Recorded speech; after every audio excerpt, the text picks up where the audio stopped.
की north east कडे washroom असेल तर तुम्हाला कॅन्सर होतोच होतो.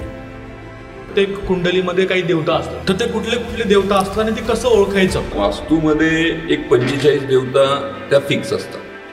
पूर्वेला एंट्रन्स असणं किंवा साऊथ ईस्टला एंट्रन्स नसणं हे खरंच योग्य आहे का? तर लक्ष्मी ही ना अष्टदिशांनी येत असते. की घरामध्ये फिश टँक ठेवतात, काही लोक नाही ठेवत, काहींना आवडतं काहींना नाही आवडत. तर वास्तुशास्त्रामध्ये फिश टँक बद्दल आपल्याला काही सांगता येईल का? पण ही करताना चूक काय होते की फिश टँक आपण जलतत्वाचं लक्षण आहे ते आपण अग्नितत्वात ठेवलं. 4 अंक आहे किंवा 8 अंक आहे, तर यांना थोडासा त्रास होतो असं मी ऐकलंय. ते कितपत योग्य आहे, तर त्याच्यावरती काय सांगाल? खूप मोठं मिथ आहे. घड्याळाचा आकार कसा असावा आणि ते कोणत्या दिशेला ते लावलं पाहिजे? मला आज एक नवीन घर घ्यायचं आहे, तर सगळ्यात पहिल्यांदा मला हे सांगाल की काय 3-4 गोष्टी आहेत ज्या मी पाहिल्या पाहिजेत आणि ज्या खूप बेसिक आहेत आणि त्या सगळ्यांनी घर घेताना त्या पाहिल्या पाहिजेत. की राहू हा ग्रह सगळ्यात जास्त पैसे देणार आहे कलियुगात.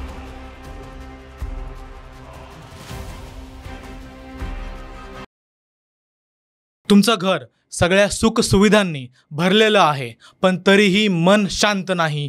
नोकरीत अडथळे येतात, घरात भांडणं होतात. असं का होतं? कधी विचार केला आहे का की आपल्या घराच्या प्रवेशद्वाराची दिशा कुठे आहे, बाथरूम कुठे आहे, भिंतीवरचं घड्याळ कुठे लावलेलं आहे, घरात फिश पॉट ठेवलेलं आहे का? हे सगळं तुमच्या आयुष्यावरती किंवा तुमच्या व्यवसायावरती परिणाम करू शकतं का? वास्तुशास्त्र ही फक्त जुनी अंधश्रद्धा नाही आहे, तर एक शास्त्र आहे. आणि या सगळ्या प्रश्नांचंच उत्तरं शोधायला आज आपल्यासोबत आहेत आदित्य वास्तूचे संस्थापक श्री संतोष राठी, ज्यांना वास्तुशास्त्र या क्षेत्रात तब्बल 25 वर्षांचा अनुभव आहे. चला तर मग त्यांच्यासोबत आपण वास्तुशास्त्रातले गुपित रहस्य उघडे करूया. सर नमस्कार. नमस्कार. स्वागत आहे तुमचं बोल मराठी या यूट्यूब पॉडकास्टमध्ये. सगळ्यात पहिल्यांदा मला तुम्हाला हे विचारायचं आहे की वास्तुशास्त्र आपण सगळ्यांनाच माहिती आहे, बरोबर, आणि आज यूट्यूबवरती सोशल मीडियावरती खूप सारे व्हिडिओज देखील वास्तुशास्त्रावरती अवेलेबल आहेत. अगदी बरोबर. मला थोडंसं तुम्हाला हे विचारायचं आहे की तुम्ही जे वास्तुशास्त्रामध्ये काम करता ह्याच्यामध्ये काही वेगळं पण आहे का, आणि काही वेगळ्या पद्धतीने तुम्ही वास्तुशास्त्राचे सल्ले देता का? निश्चित. आता आमचं वास्तुशास्त्र वेगळं म्हणजे कसं आहे की वास्तुशास्त्राचे नियम जरी सारखे असते तरी एकाच बिल्डिंगमध्ये राहणाऱ्यांना सगळ्या परिणामांमध्ये विषमता आढळते. बऱ्याच त्यात प्रत्येक असमतोल बराच आढळून येतो. म्हणजे उदाहरण म्हणून की तुमचं या बिल्डिंगमध्ये ऑफिस आहे, असंच वरच्या मजल्यावर पण खालच्या मजल्यावर सगळ्यांचे एंट्रन्स सेम आहे, सगळ्यांचे वॉशरूम सेम ठिकाणी, पण प्रत्येकाचे परिणाम वेगवेगळे, प्रत्येकाला रिझल्ट वेगवेगळे. बरोबर. तर असं का घडतं की जी काळपुरुषाची कुंडली आहे त्या कुंडली बरोबर तुमची आम्ही होरोस्कोप म्हणजे जन्मकुंडली मॅच करतो. आणि त्या कुंडलीप्रमाणे तुमच्या ऑफिसची किंवा तुमच्या घराची एंट्रन्स पासून देवघरापर्यंत वेगवेगळ्या आम्ही दिशा ठरवतो. त्याला आम्ही कस्टमाइज वास्तू म्हणतो.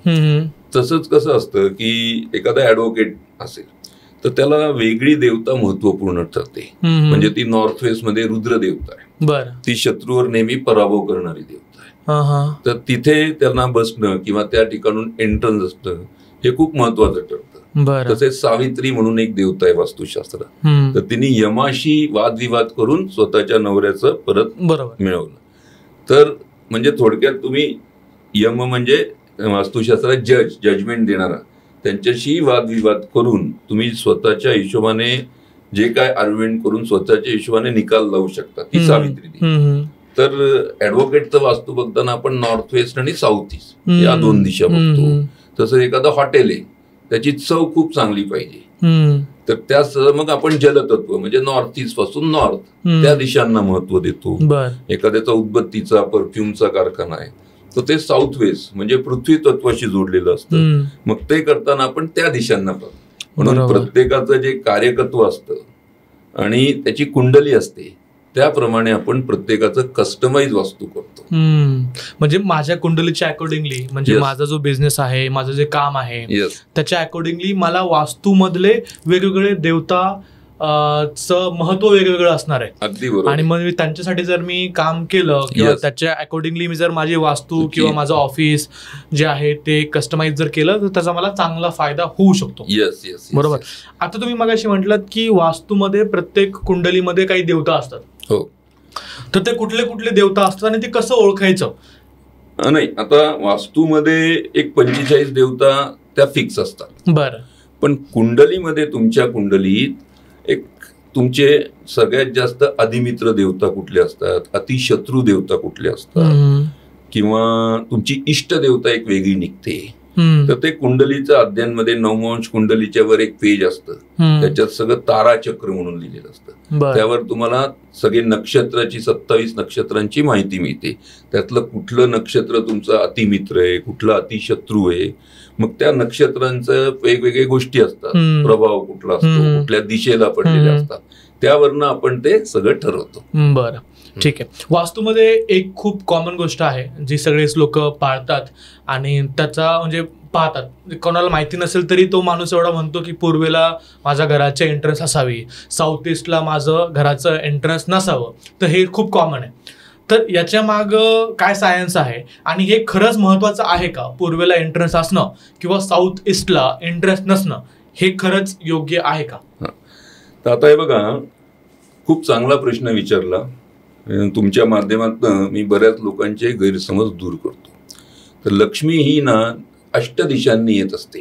त्यामुळे अमुक एक दिशा चांगली, अमुक एक दिशा वाईट असं काही नसतं. बरं. त्या वास्तूमध्ये त्या सगळ्या दिशांचं एकमेकांशी प्रेमानंद, सगळ्यात महत्वाचं सायंटिफिक नातं किती आहे हे आपण वास्तूमध्ये बघितलं जातं. आता साऊथ ईस्ट पेक्षा सध्या एक ट्रेंड निघालाय मागच्या 2-3 वर्षात, 4 वर्षात, की साऊथ वेस्ट एंट्रन्स बिलकुल नको, साऊथ वेस्ट एंट्रन्स बिलकुल नको. त्यामुळे बरेच लोक तिथं फ्लॅट घेत नाही किंवा त्यांच्या मनात एक भीती निर्माण झालेली असते.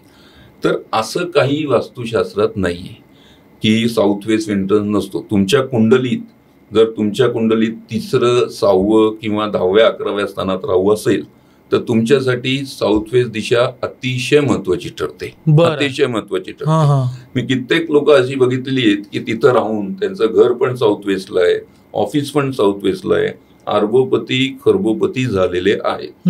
आणि सध्याच्या युगात तर थोडंसं असं आहे की राहू हा ग्रह सगळ्यात जास्त पैसे देणार आहे कलयुगात. आणि त्या राहूची दिशा ही साऊथ वेस्टच आहे, प्रोव्हाइडेड तुमच्या कुंडलीत राहू चांगला पाहिजे. जर तुमच्या कुंडलीत राहू बरोबर नसेल तर मात्र फक्त साऊथ वेस्ट दिशा योग्य नसते. तर थोडक्यात मला म्हणायचंय की साऊथ वेस्ट दिशा, साऊथ दिशा, साऊथ ईस्ट दिशा नको हा लोकांनी भीती निर्माण केलेली आहे. उलट साऊथकडे सगळ्यात जास्त पैसे आहेत. तुम्ही आपल्या भारताचा पण साऊथ बघा, साऊथ अमेरिका बघा, इव्हन US मध्ये बऱ्याच ठिकाणी इव्हन मायक्रोसॉफ्ट कंपनीचं ऑफिस पण बघा, ते साऊथकडेच ओपनिंग आहे. तर अशी साऊथ दिशा वाईट आहे किंवा साऊथ वेस्ट दिशा वाईट आहे असं काही नसतं. त्या दिशा वाईट असल्या असत्या तर परमेश्वराने त्या बनवल्याच नसत्या.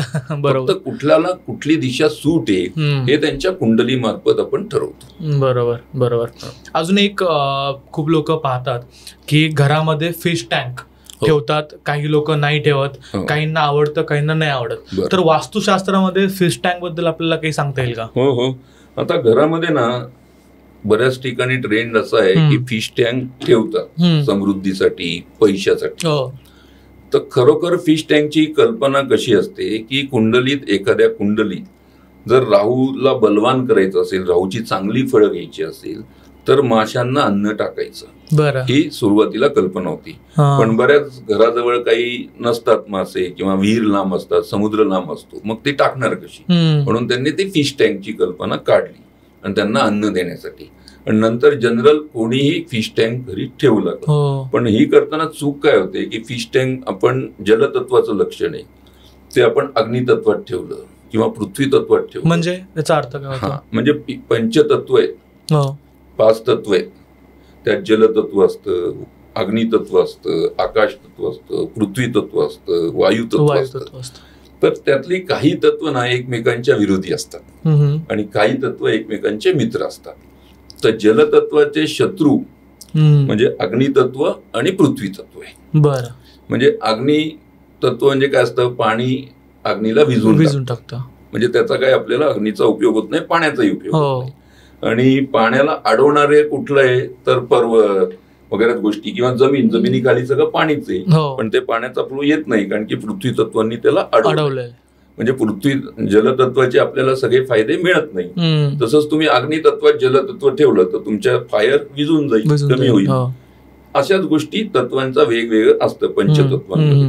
तर थोडक्यात फिश टँक आहे, जलतत्व आहे, पाणी आपण तिथं ठेवतो. ते अग्नितत्वात ठेवलं तर काय होईल, आपल्या घराची एनर्जी डिस्टर्ब होऊ शकते. दुसरी अजून एक महत्वाची गोष्ट आहे की मासे ही मुक्त संचार करणारी जमात आहे. त्यांना समुद्रात किंवा विहिरीत ठेवलं तर ते नीट संचार करू शकतात. आपण त्यांना बंदिस्त जागेत ठेवतो आणि बंदिस्त जागेतच त्यांना पोहायला सांगतो.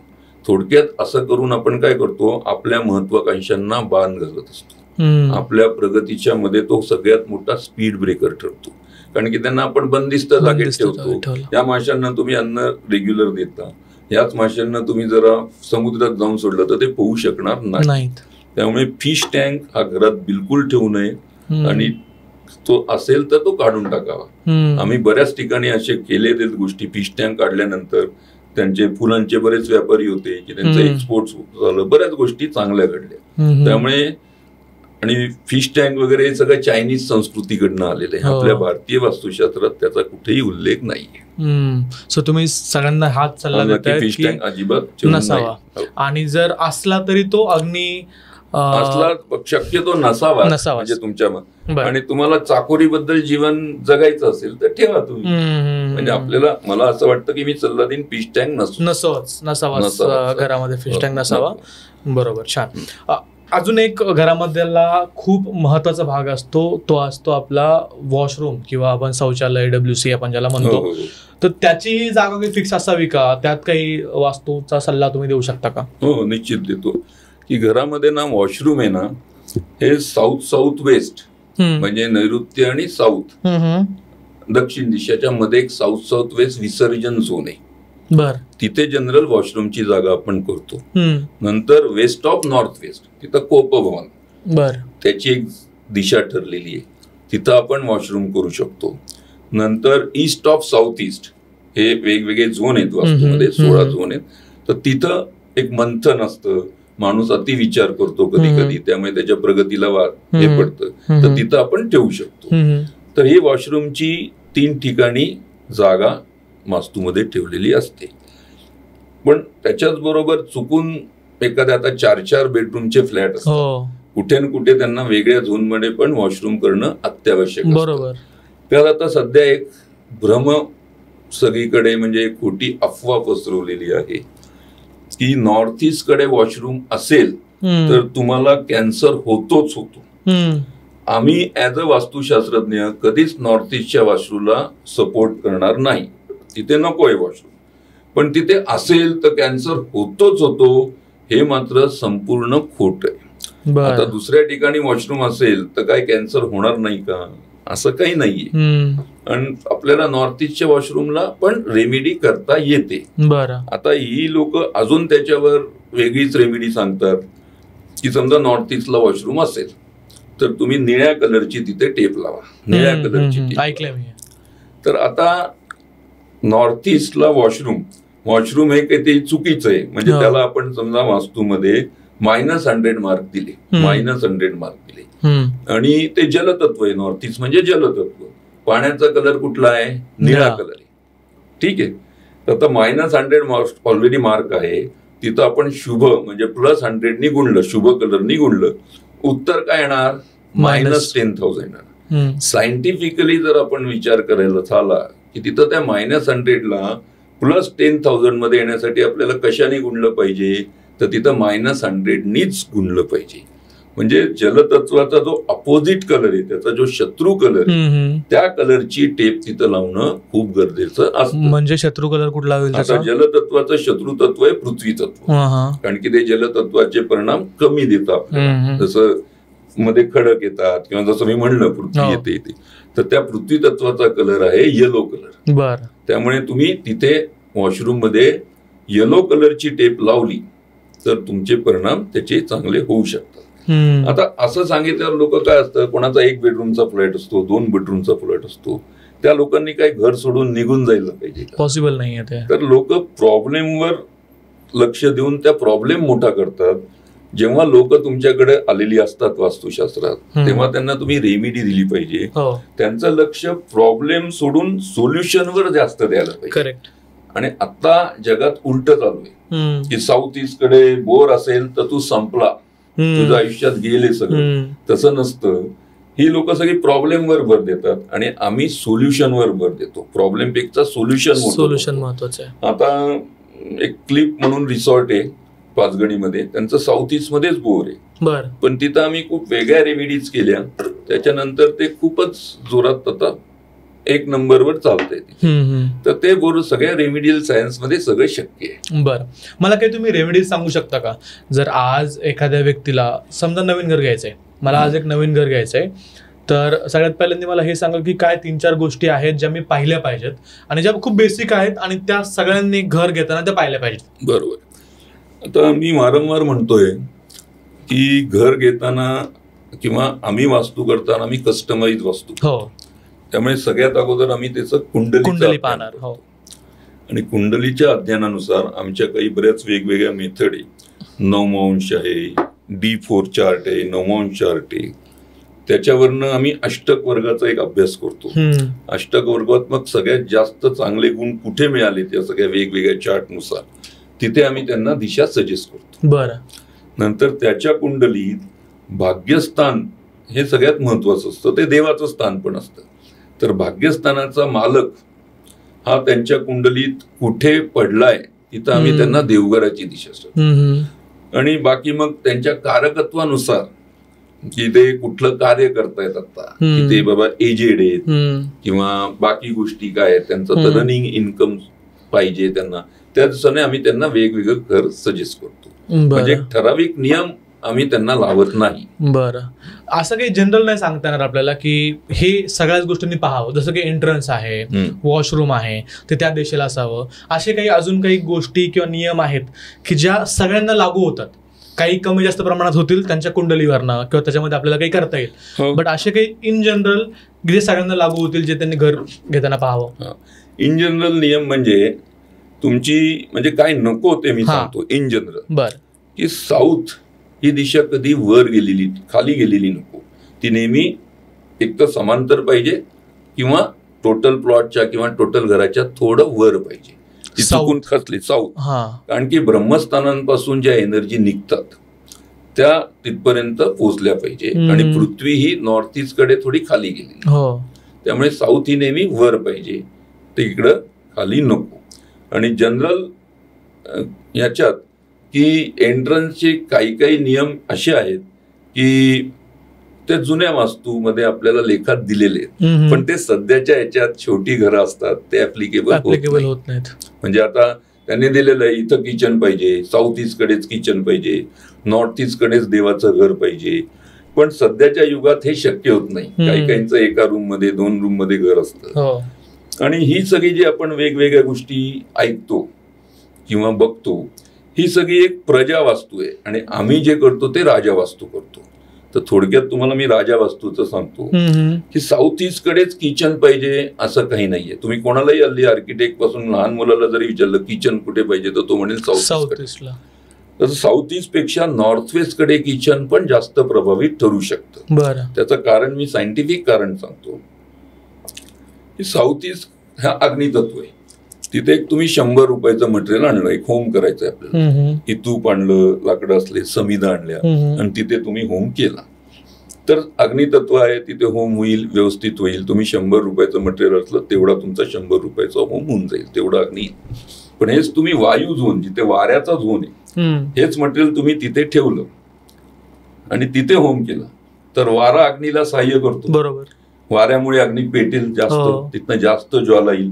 मग तुम्हाला वायू तत्व किचन करणं जास्त चांगलं आहे का साऊथ ईस्ट करणं? वायू तत्व. कारण की आपण जे कार्य करतो आपले मित्र पण त्याला आपल्याला सहभाग करतात. त्यामुळे अशा गोष्टी बऱ्याच आहेत. नंतर नॉर्थ ईस्ट कडेच देवघर पाहिजे असा काही नियम नाही. जगातली जेवढी सुप्रसिद्ध देवळं आहेत, त्यांचं सगळ्यांचं जे देवाचं स्थान आहे ते पश्चिमेकडे. काही नावं सांगू शकता? तिरुपती बालाजी देवळे, पद्मनाभन देवळे, इव्हन मक्का मस्जिदा आणि जैन सरांचं डेरासर वगैरे सगळी पश्चिमेकडे. इव्हन चर्च जे जगातील सुप्रसिद्ध चर्च आहे ते पण पश्चिमेकडेच. तर हा काही कोइन्सिडंट झालेला नाहीये की सगळ्यांची तिथं पश्चिमेकडे. तर तिथे पश्चिमेकडे कसं वरुण देवता असते आणि ती आपल्याला भरभरून आपल्या अपेक्षापूर्ती करत असते. त्यामुळे पश्चिमेकडे सगळ्यांची देवस्थान आहे. म्हणजे मला असं सांगायचंय थोडक्यात की असं काही नियम नाहीये की नॉर्थ ईस्ट कडेच तुमचं देऊळ पाहिजे.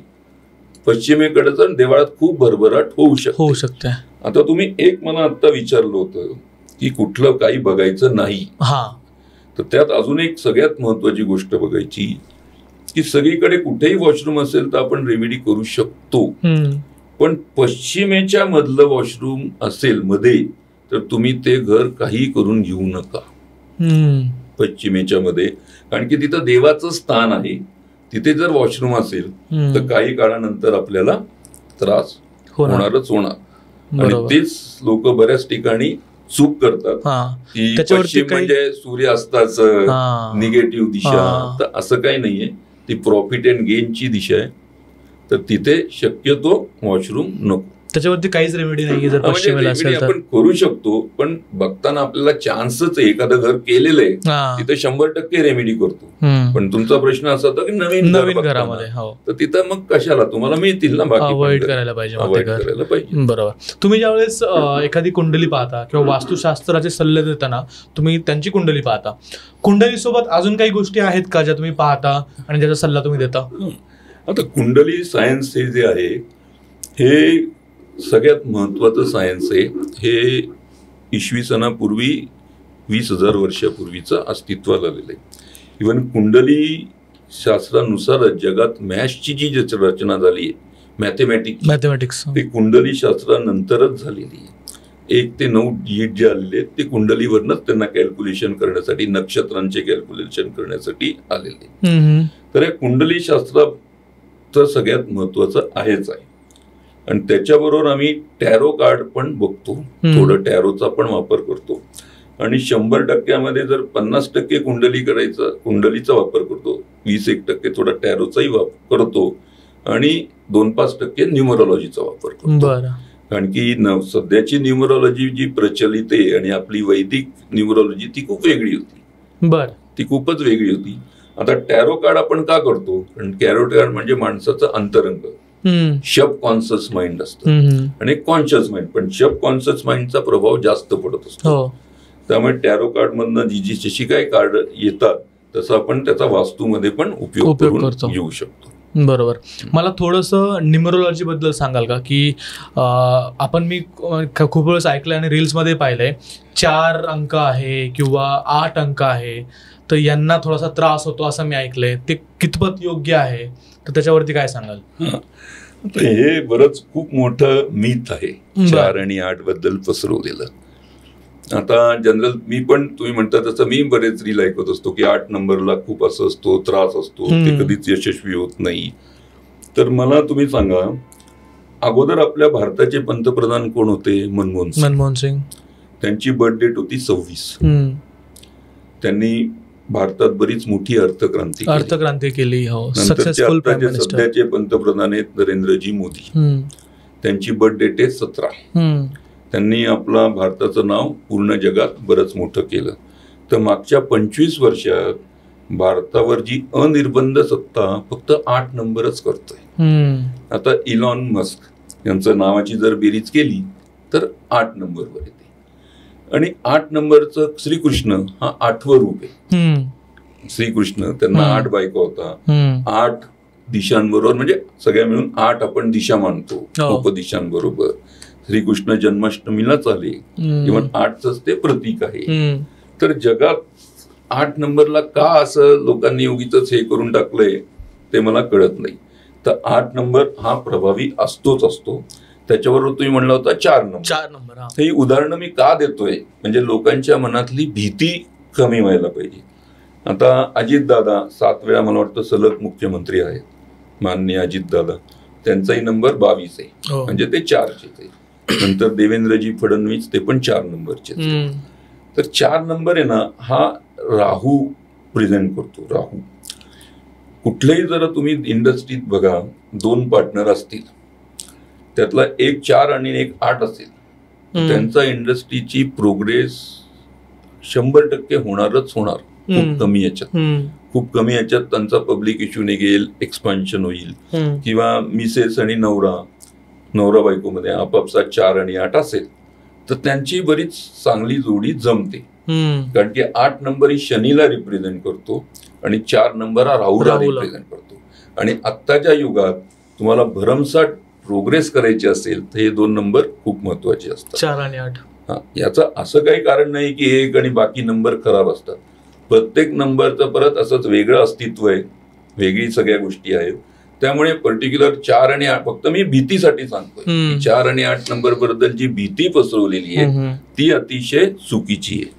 त्यातल्या त्यात 8 नंबर वाल्यांनी 8 नंबर सिंगल असेल, 17 असेल आणि 24 असेल, त्यात 17 नंबरचं कसं आहे की हा सगळ्यात मोठा पॉवरफुल नंबर असतो. 17 नंबर जसं नरेंद्रजी मोदींचं आहे. तर आपण गेल्यानंतरही आपलं नाव अजरामर होतं, त्या 17 नंबरचं वैशिष्ट्य आहे. 8 नंबर आपल्याला बरीच मोठी इन्फिनाइट प्रोग्रेस देऊ शकतो 8 नंबर. आणि 26 पण तुम्हाला रेडीमेड बरंच यश देऊ शकतो. पण या सगळ्यांनी महाकालचं दर्शन दरवर्षी घेतलं, दरवर्षी महाकालला जाऊन त्यात खूप मोठी तुम्हाला बराच फायदा होऊ शकतो. तसं 4 नंबर वाल्यांचं, जसं रेमिडियल तुम्ही विचारलं तर 4 नंबर वाले त्यांनी माशांना अन्न देणं, हे म्हणजे गोळ्या, म्हणजे अट्ट्याच्या गोळ्या असतात त्या द्यायच्या माशांना, तो एक सगळ्यात प्रभावी उपाय आपण करू शकतो. बट आपण मगाशी म्हटलो की आपण फिश टँक नाही ठेवायचे, मग त्यांना ते नदीमध्ये किंवा तलाव वगैरे जाऊन, तलावात जसं आता वेगवेगळ्या ठिकाणी छोटे छोटे तलाव असतात तिथे जाऊन देणं गरजेचं आहे. बरं, त्यामुळे त्यांची बरीच प्रगती होऊ शकते. तसं त्यांनी थोडा ग्रे कलरचा वापर करायचा लोगो मध्ये किंवा बाकी ठिकाणी, तर बरीच मोठी प्रगती होऊ शकते. बरं, 3 नंबर साठी काय सांगाल तुम्ही? 3 नंबर हा गुरुचा आहे आणि नेहमी म्हणजे पैशासाठी प्रचंड चांगला कलर आहे 3 नंबर. त्यांनी कन्सल्टन्सी मध्ये किंवा कोणाला शिक्षा देण्यासाठी असं करावं आणि त्यांनी थोडा येलो कलरचा वापर हा जास्त करावा. हळदीचं कुंकू लावावं डोक्यावर रोज, तर त्यांनी केलं तर तुम्हाला 3 नंबरचं बरेच चांगले इफेक्ट मिळतात. म्हणजे कुंकू कुठल्या ना कुठलं लावलं तर खूपच चांगलं असतं, फक्त त्यांनी कुठल्या कलरचं लावायचं एक महत्वाचं असतं. बरं, तर 3 नंबर वाल्यांनी समजा हळदीचं कुंकू लावलं आणि या सगळ्या गोष्टींचा वापर थोडा आपल्या ह्याच्यात केला जास्त. नॉर्थ ईस्ट कडे त्यांनी वावर जास्त केलं पाहिजे, स्वतःचा विजन बोर्ड वगैरे तिथे लावायला पाहिजे नॉर्थ ईस्ट कडे, तर लवकर गोष्टी फळायला येतात. बरं, तुम्ही विजन बोर्ड म्हटलात, विजन बोर्ड म्हणजे काय आणि काय? बघा, एक विजन बोर्डची कल्पना मागच्या काही वर्षात तुम्ही कुठल्याही इंडस्ट्रीमध्ये गेला एक विजन बोर्ड असतो. विजन बोर्डची कल्पना MLM मधनं, नेटवर्क मार्केटिंग, तिथले काही सिनियर जी लोक होती त्यांनी असं सांगितलं की एक विजन बोर्ड मी लावला एका योग्य त्या दिशेला, आणि मी पहिल्या वर्षी विचार केला मला गाडी पाहिजे, मर्सिडीज गाडी, मला गाडी मिळाली. दुसऱ्या वर्षी मी विचार केला बंगला आहे तर बंगला मिळाला. तिसऱ्या वर्षी जे काय फॉरेन मध्ये असं पाहिजे ते सगळं मिळालं. आणि असं त्यांनी लेक्चर्स मध्ये बऱ्याच लोकांना सांगितलं. त्यांच्या अनुयांनी पण तेवढंच केलं की विजन बोर्ड तयार केला आणि तो लावला, पण त्यांना त्याची काय फळं मिळाली नाही. तर यांनी सांगताना थोडी अर्धवट स्टोरी सांगितली असेल, किंवा की पर्टिक्युलर दिशेत त्यांना कोणी लावायचं असेल विजन बोर्ड असं सांगितलं असेल, किंवा तो ज्यांनी लावला विजन बोर्ड ते त्यांच्या यशाच्या दिशेत लागला असेल. तर थोडक्यात मला असं म्हणायचं आहे, प्रत्येकाने विजन बोर्डचा वापर करावा. फक्त सगळे लोक आता काय करतात, वास्तुशास्त्रज्ञ किंवा ज्योतिषी एक सल्ला देतात की विजन बोर्ड तयार करा आणि तो तशाचा तसा पश्चिम दिशेला लावा. तर ही कल्पना कशी आली की कुंडलीत जी 12 घरं आहेत त्यात काळ पुरुषाच्या कुंडलीत 11वं घर हे अपेक्षापूर्तीच होतं. 11वं घर असतं एक, अशी कुंडली तुम्ही बघितली असते, तिथे 1, 2, 3, 4 असे आकडे लिहिलेले असतात कुंडलीमध्ये. तर ते 11वं घर जे आहे ते अपेक्षापूर्तीच असतं. तिथे कुंभ रास आहे, काळ पुरुषाच्या कुंभ रास आहे. तर त्या कुंभ राशीची दिशा पश्चिम दिशा आहे, म्हणून त्यांनी ते पश्चिम दिशेला लावायला सुरुवात केली. पण विजन बोर्ड तुम्ही तुमच्या कुंडलीतील 11व्या स्थानाचा मालक कुठला ग्रह आहे, म्हणजे मला थोडक्यात म्हणायचंय, समजा 11व्या अपेक्षापूर्तीच्या स्थानाचा मालक समजा शुक्र जर, आणि शुक्र हा जर धनुराशीत असेल तर त्या धनुराशीची दिशा आहे नॉर्थ ईस्ट. मग त्यांनी विजन बोर्ड नॉर्थ ईस्ट मध्ये लावा. आता तो शुक्र समजा मकर राशीत आहे, तर मकर राशीची दिशा दक्षिण दिशा आहे. तर अशा प्रत्येकाची दिशा ठरलेली आहे प्रत्येकाची.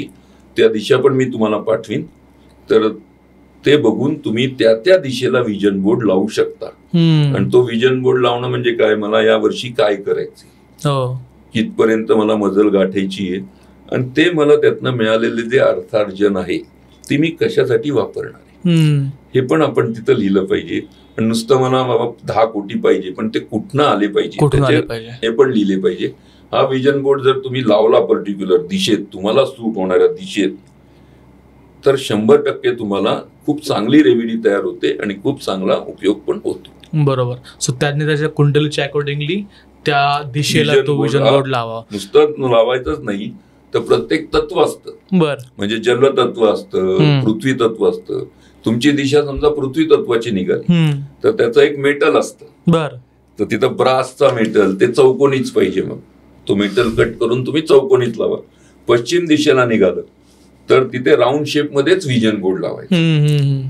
पूर्वेकडे निघालं तर ते रेक्टँग्युलर मध्ये लावावं, आणि साऊथ ईस्ट कडे निघालं तर त्रिकोणी कलरचा लगावा. अशाच घड्याळांच्या पण दिशा ठरलेल्या आहेत, घड्याळांचे म्हणजे शेप ठरलेले आहेत.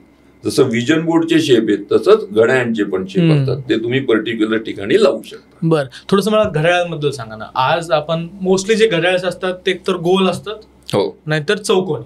जास्त तर आपण गोलच पाहतो, म्हणजे 70% घड्याळ गोलच असतात. काही क्वचित घड्याळ असतात जे चौकोनी वगैरे असतात, किंवा काही मध्ये ते डिझाईन वगैरे केलेलं असते, घर वगैरे भरपूर साऱ्या गोष्टी असतात.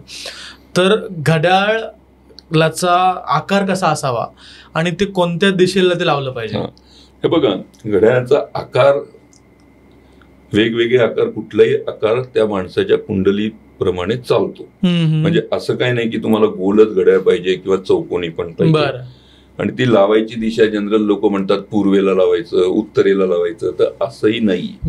तुमची जर महत्वाची दिशा म्हणजे तुमची आता शनीची दशा चालू आहे, एक दशा असते कुंडली, तुम्ही सांगेन ते पण तुम्हाला. तुमची आता शनी ग्रहाची दशा चालू आहे, आणि शनी ग्रह समजा तुमचा मकर दिशेमध्ये बसलेला आहे, मकर, तर तुमची दिशा निघते साऊथ. घड्याळ लावायची दिशा निघते साऊथ, कारण की शनी तुमच्यावर रूल करत असतो, आणि त्याचा आता तो साऊथ कडे आहे. मग तुम्ही साऊथ कडे घड्याळ लावायचं. साऊथ आणि साऊथ वेस्ट मध्ये जर घड्याळ लावायचं असेल तर तुम्हाला चौकोनी घड्याळ लावायचं. तर कोणाची दिशा अशाच प्रमाणे साऊथ ईस्ट कडे निघाली, साऊथ ईस्ट कडे निघाली म्हणजे एखाद्याचा जो ग्रह आहे तो मीन राशीत बसलेला आहे, मीन राशीत साऊथ ईस्ट, तर त्यांनी 100% त्रिकोणीच घड्याळ लावावं. त्रिकोणी, तिथं जर त्यांनी गोल घड्याळ लावलं तर ते सगळं चुकीचं घड्याळ चालून जाईल. तसंच पूर्वेकडे तुम्ही जर लावायचं असेल घड्याळ तर तिथं आयताकृती घड्याळ लावायला पाहिजे, आणि पश्चिमेकडे लावायचं असेल तर गोल घड्याळ चालतं. तर हे घड्याळाचे शेप पण खूप महत्वाचे. बरोबर. अजून एक गोष्ट आहे की आपण न्यूमरोलॉजी बद्दल बोललो मगाशी, तर आजकाल जे काही यूथ आहेत किंवा जे आता पॅरेंट्स जे काही बनणार आहेत ते काय करतात की एखादी डेट किंवा तारीख ती डिसाईड करून प्री मॅच्युअर बेबीज प्लॅन करतात. ते खूप ट्रेंडिंग आहे आजकाल. म्हणजे माझा सपोज बाळ आहे तर एक दिवस अगोदर किंवा ते प्लॅन करून त्या तारखेला त्याचा जन्म झाला तर त्याचे आयुष्य जे असेल ते भरभराट होईल किंवा एक चांगलं जीवन त्याचं असेल हे प्लॅन करून करतात. हे कितपत योग्य आहे आणि खरंच त्याने काही फरक पडतो का? सगळ्यात पहिल्यांदा तर मी सांगतो की जे प्रश्नाचं उत्तर हे अतिशय चुकीचं आहे. का चुकीचं आहे? कारण की तुमच्या बेबीचा जन्म हा खरा आत्ताच झालेला नसतो, तो अगोदरच्या कोणी आत्म्यानी किंवा देवानी ठरवलेला असतो. तेव्हा तो तुमच्या गर्भात असतो, जेव्हा बीज अंकुरत होतो तेव्हाच खरा त्याचा जन्म झालेला असतो. आणि तेव्हा त्यांनी डिसाईड केलेलं, म्हणजे ग्रहांनी नाही डिसाईड, त्यांनी डिसाईड केलेलं असतं की त्याचा जन्म त्या ग्रहाच्या वेळेस व्हायचा आहे, म्हणजे सोमवारी करायचा आहे. त्या आत्म्याने किंवा त्या बीज अंकुराने डिसाईड केलेलं असतं की ते सोमवारी करायचंय, मंगळवारी करायचंय, या डेटला करायचंय, का की त्याचे कुठल्याही ग्रहांमध्ये त्याला जन्म घ्यायचा आहे हे त्यांचं ठरलेलं असतं. आता त्या समजा सोमवारी असे काही बुध स्ट्रॉंग असेल, एखाद्या 11व्या स्थानात असेल किंवा बाकी असेल, आणि तेव्हा त्याला वकील बनायचं असेल किंवा त्याच्या डेस्टिनीनुसार बुधाच्या हिशोबाने चालायचं असेल, ते आपण कमी जास्त करतो, मग त्याची डेस्टिनी पूर्ण त्यांनी डिसाइडेड असतं ती चुकतं आणि ते करणं अतिशय चुकीचं ठरू शकतं. कारण की आपण हे जे म्हणतो ना की एखाद्याचा जन्म कधी होतो किंवा ते ग्रहांप्रमाणे खरं होत नसतो, त्यांनी डिसाईड केलेलं असतं की या वेळेला जन्म घ्यावा आणि तेव्हा असे असे ग्रह पाहिजे, त्यावेळेला त्यांनी चूज केलेलं असतं. त्यामुळे आपण एखाद्याचं वकील बनायचं किंवा व्हॉटेव्हर, एखादं कारखानदार म्हणायचं, त्याला आपण सोन्या चांदीचा व्यापारी बनवण्याच्या याच्यात आपण जन्म करतो, ते अतिशय चुकीचं आहे, अतिशय चुकीचं आहे. आणि मग हल्ली ट्रेंड आहेत बराच की स्पेलिंग बदला किंवा बऱ्याच गोष्टी बदला, तर फक्त त्यात म्हणजे एक पर्टिक्युलर अंकावर ते आणतात, नाव आणतात. जनरल लोक, बरीच लोक हल्ली 6 नंबरवर आणतात. तर 6 नंबर सगळ्यांनाच चांगला असतो असं नाही. तर मी यात न्यूमरोलॉजीमध्ये, वैदिक न्यूमरोलॉजीमध्ये जे सांगितलेलं एक टिप मात्र मी तुम्हाला देईन की समजा तुमचा जन्म 17 तारखेला झाला असेल किंवा 20 तारखेला झाला असेल, तर तुमचा एक मूळांक असतो. 17 तारखेला झाला असेल तर 8 नंबर हा तुमचा मूळांक असतो आणि सगळ्या अंकाची टोटल केली तर एक भाग्यांक निघतो. बरोबर. आता 8 मूळांक आला आणि भाग्यांक 5 आला, त्यांची जर टोटल केली आपण तर त्याची बेरीज येते 13. बरोबर आहे ना, 13 येते. तर 13 नंबर म्हणजे परत काय की 1 + 3 = 4.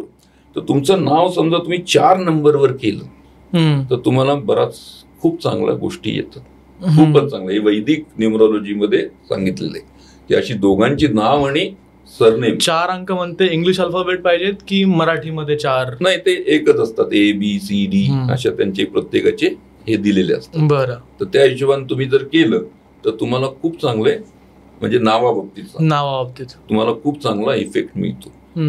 मूळांक आणि भाग्यांकाची टोटल करा आणि त्याप्रमाणे तुम्ही नाव ठेवा. सो म्हणजे जर प्रीमॅच्युअर बेबीज करण्यापेक्षा जर त्यांनी नावावरती जर फोकस केला तर जास्त चांगलं आहे.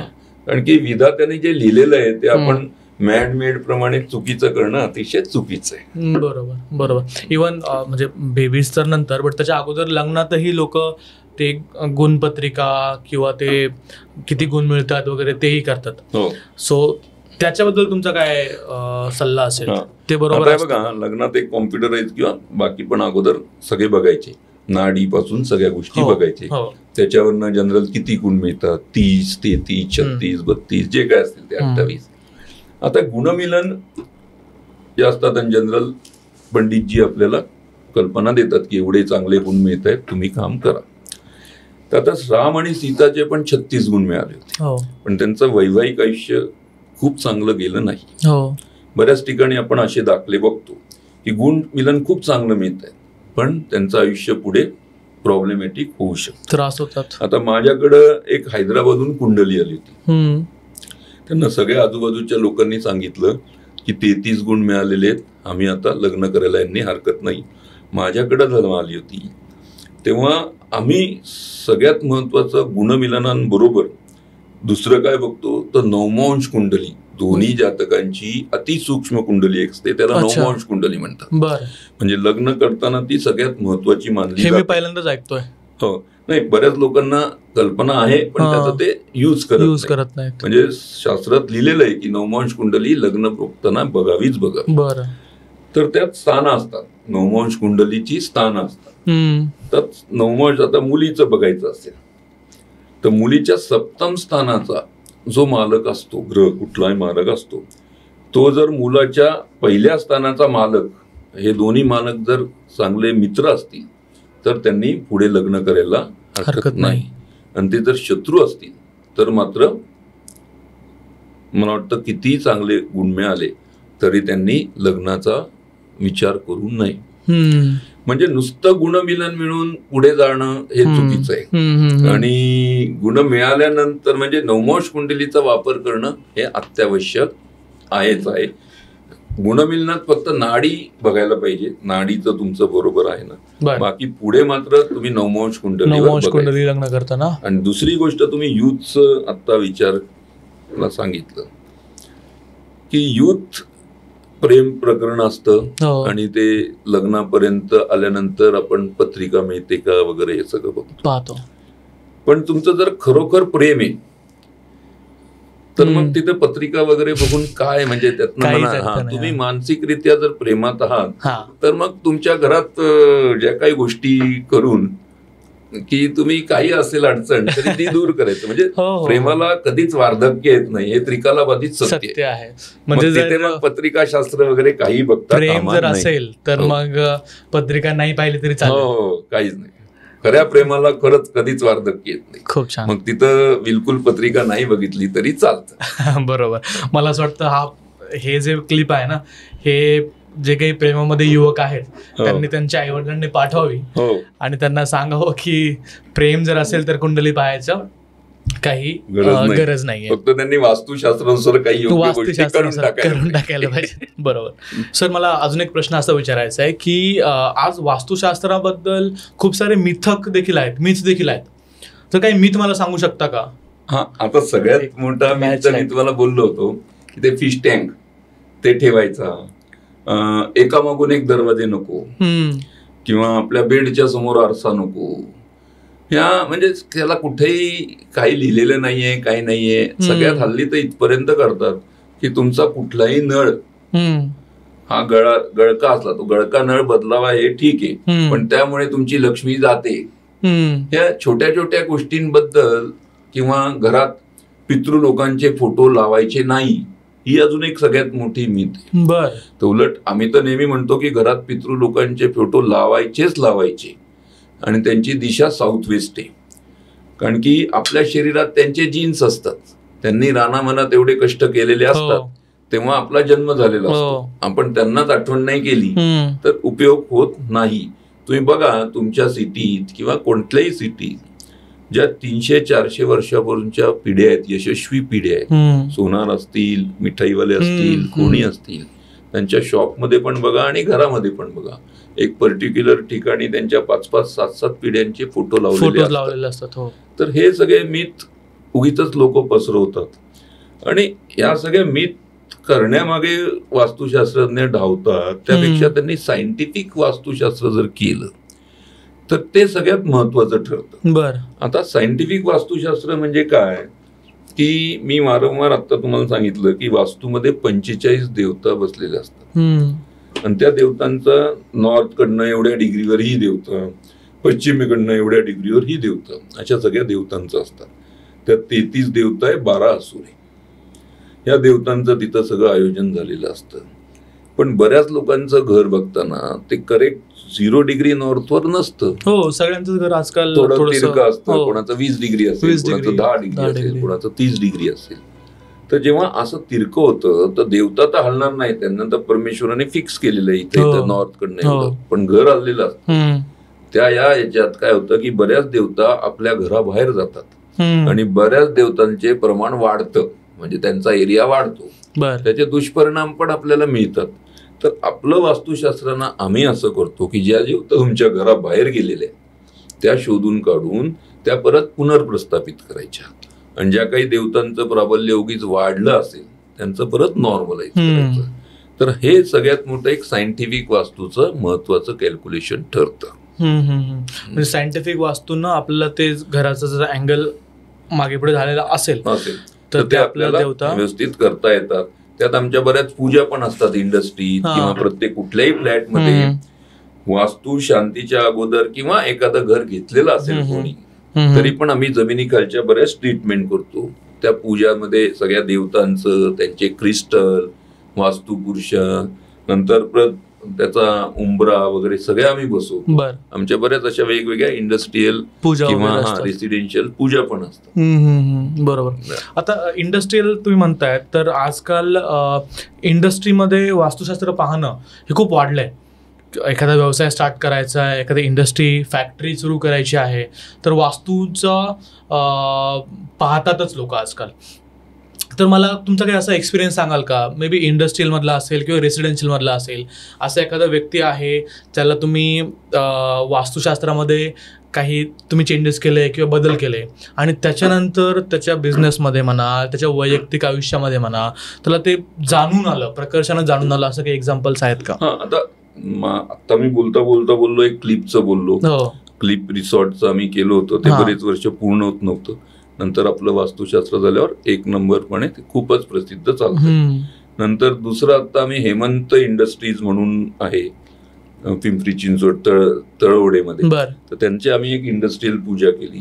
त्यांचं पण खूप मोठ्या प्रमाणात एक्सपान्शन झालंय आता त्याच्या ट्रीटमेंट केल्यानंतर. म्हणजे रिसेंटची आता ही 2 उदाहरणं आहेत. काही सेलिब्रिटीज? सेलिब्रिटी आपण आमचं एक वेबसाईट आहे आदित्यवास्तू.in, आमच्या प्रोफाईल मध्ये आम्ही सेलिब्रिटीचं पण सगळे फोटो टाकलेले आहेत. बरेच फिल्म इंडस्ट्रीमध्ये, बॉलिवूड इंडस्ट्री मधले सेलिब्रिटींचं पण काम आम्ही केलेलं आहे आणि त्यांना चांगला रिझल्ट आलेला आहे. बरं, छान. आपण काय होतं की घरामध्ये खूप वेळेस नकारात्मकता असते, तर असे काही तुम्ही सल्ला देऊ शकता का की त्या नकारात्मकतेला आपल्याला सकारात्मक एनर्जीमध्ये आपल्याला कन्व्हर्ट करता येईल? हो. आता हे बघा, घरात मी मागेही बोललो तुम्हाला की अष्टदिशा खूप महत्वाच्या असतात. प्रत्येक दिशेचं एक वेगळं महत्व आहे. त्यात साऊथ दिशेचं पण खूप वेगळं महत्व आहे. जेव्हा तुमच्यावर कुठलीही अडचण येते किंवा जगात जे महापुरुष बनलेले आहेत त्यांनी साऊथ दिशेचं म्हणजे त्यांचं आपोआप झालं असेल, खूप छान रिझल्ट त्यांना साऊथ दिशेत काम केल्यामुळे झालेलं आहे. तर साऊथ दिशा ही अशी असते की तुमच्यावर जेव्हा एखादी आपत्ती येते तेव्हा तुमच्या शरीरातील अणुरेणू त्या आपत्तीवर तुटून पडतो आणि जोपर्यंत यश मिळत नाही तोपर्यंत ते मागे जात नाही. तर साऊथ मध्ये विवस्वान एक अशी देवता आहे जी तुम्हाला, तिथे आपण वास्तुशास्त्रदृष्ट्या जे काही काम करू त्यातनं तुमच्या घरातली नकारात्मकता प्रचंड प्रकारचा सकारात्मकता निर्माण करते. बाकी दिशेकडनं मिळणारं यश हे सहज मिळणारं यश आहे, पण साऊथ कडनं मिळणारं यश आहे ना तुम्हाला अचिव्हर बनवतं, कारण की तुम्हाला संघर्षातनं ते यश मिळतं. तुम्ही वेगळ्या प्रतिकूल परिस्थितीतून जाऊन जेव्हा यश मिळतं ते तुमचं चिरंकाल टिकतं आणि हे तुमचं साऊथ दिशेवर बऱ्याच गोष्टी घडतात. दुसरी एक गोष्ट आहे की एक नजर दोष असतो, तर ती पण तुम्हाला घरात नकारात्मकता वाढवते. तर नजर दोष कमी करण्यासाठी तुम्ही महाकाली, दशमहाविद्यातली महाकाली आणि तारापीठची तारादेवी यांचे फोटो हे तुमच्या घराच्या उत्तरेकडे लावायचे आणि त्यांना शनिवारी किंवा मंगळवारी 21 लिंबांचा हार अर्पण करावा आणि त्या लिंबांनी पूर्ण तुमचं घर, वास्तू, इंडस्ट्री जी काय असेल ती जर पुसून काढावी तर तुमच्या घरातली नकारात्मकता बऱ्याच अंशी कमी होते. आणि तिसरी महत्वाची गोष्ट एक मला आवर्जून सांगायची आहे की तुमच्या जवळचा कितीही असो, कोणी असो जवळचा, तुमचे आणि त्याचे विचार मॅच होत नाहीये समजा, किंवा तुमच्या विचारांवर ते दरवेळेस आडकाठी घालतायत किंवा तुमच्यावर टीका करतात, त्या लोकांचा संपर्क तुम्ही पूर्णपणे कट करून टाकायचा. हे तुम्ही करून बघा आणि तुम्हाला 2 महिन्यात बघा तुमच्यात किती सकारात्मक बदल होतो, किती पूर्णपणे कट करून टाकायचा त्यांचा संपर्क. तुमच्या म्हणजे प्रगतीच्या आड येणारी ही गोष्ट नकोच आहे. आणि मग आम्ही म्हणजे जी काय आम्ही म्हणजे जे शास्त्रात सांगितलेली आहे तीच आम्ही, ऋषीमुनींनी सांगितले तेच आम्ही सांगतो.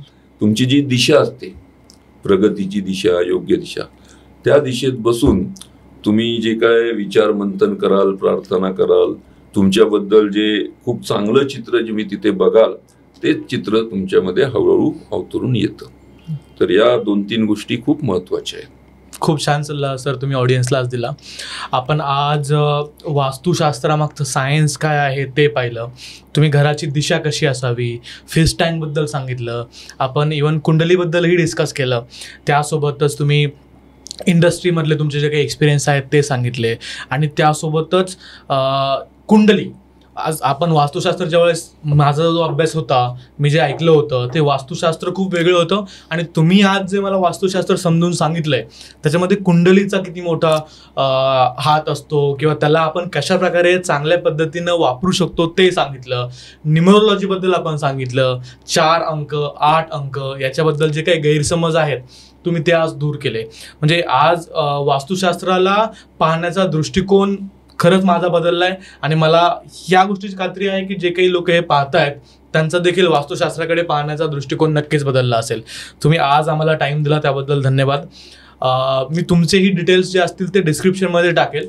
तुमचा इंस्टाग्रामचा ID असेल, तुमचा फेसबुकचा ID असेल ते मी खाली मेन्शन करेल.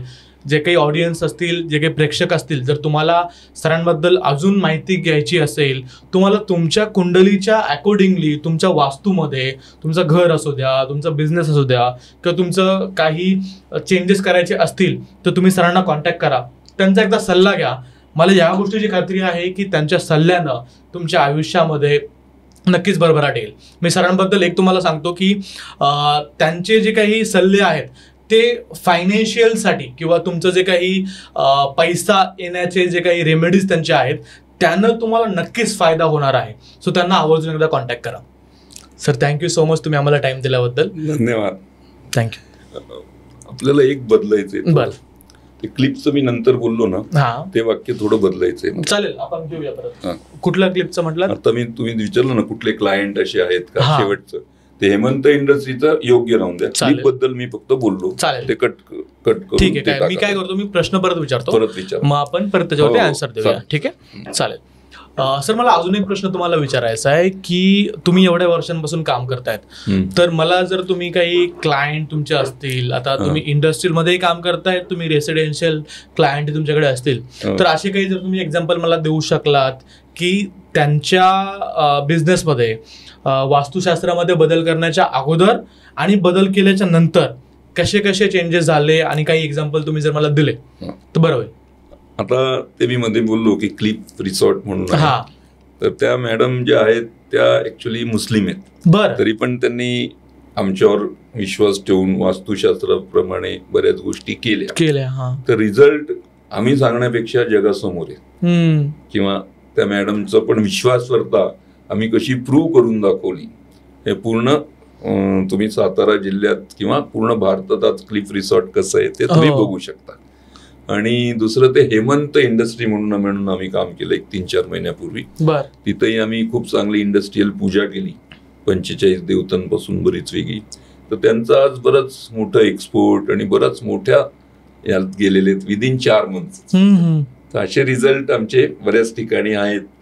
आणि बाकीचं सेलिब्रिटीचं तुम्हाला माहितीच आहे, तुम्ही आमच्या वेबसाईटवर बघू शकता. बरोबर. म्हणजे सेलिब्रिटीज पासून तर बिझनेसमॅन पासून तर सामान्य नागरिकांना देखील याचा फायदा होऊ शकतो, आणि ते त्यांच्या आयुष्यामध्ये एक पॉझिटिव्ह बदल घडवू शकतात.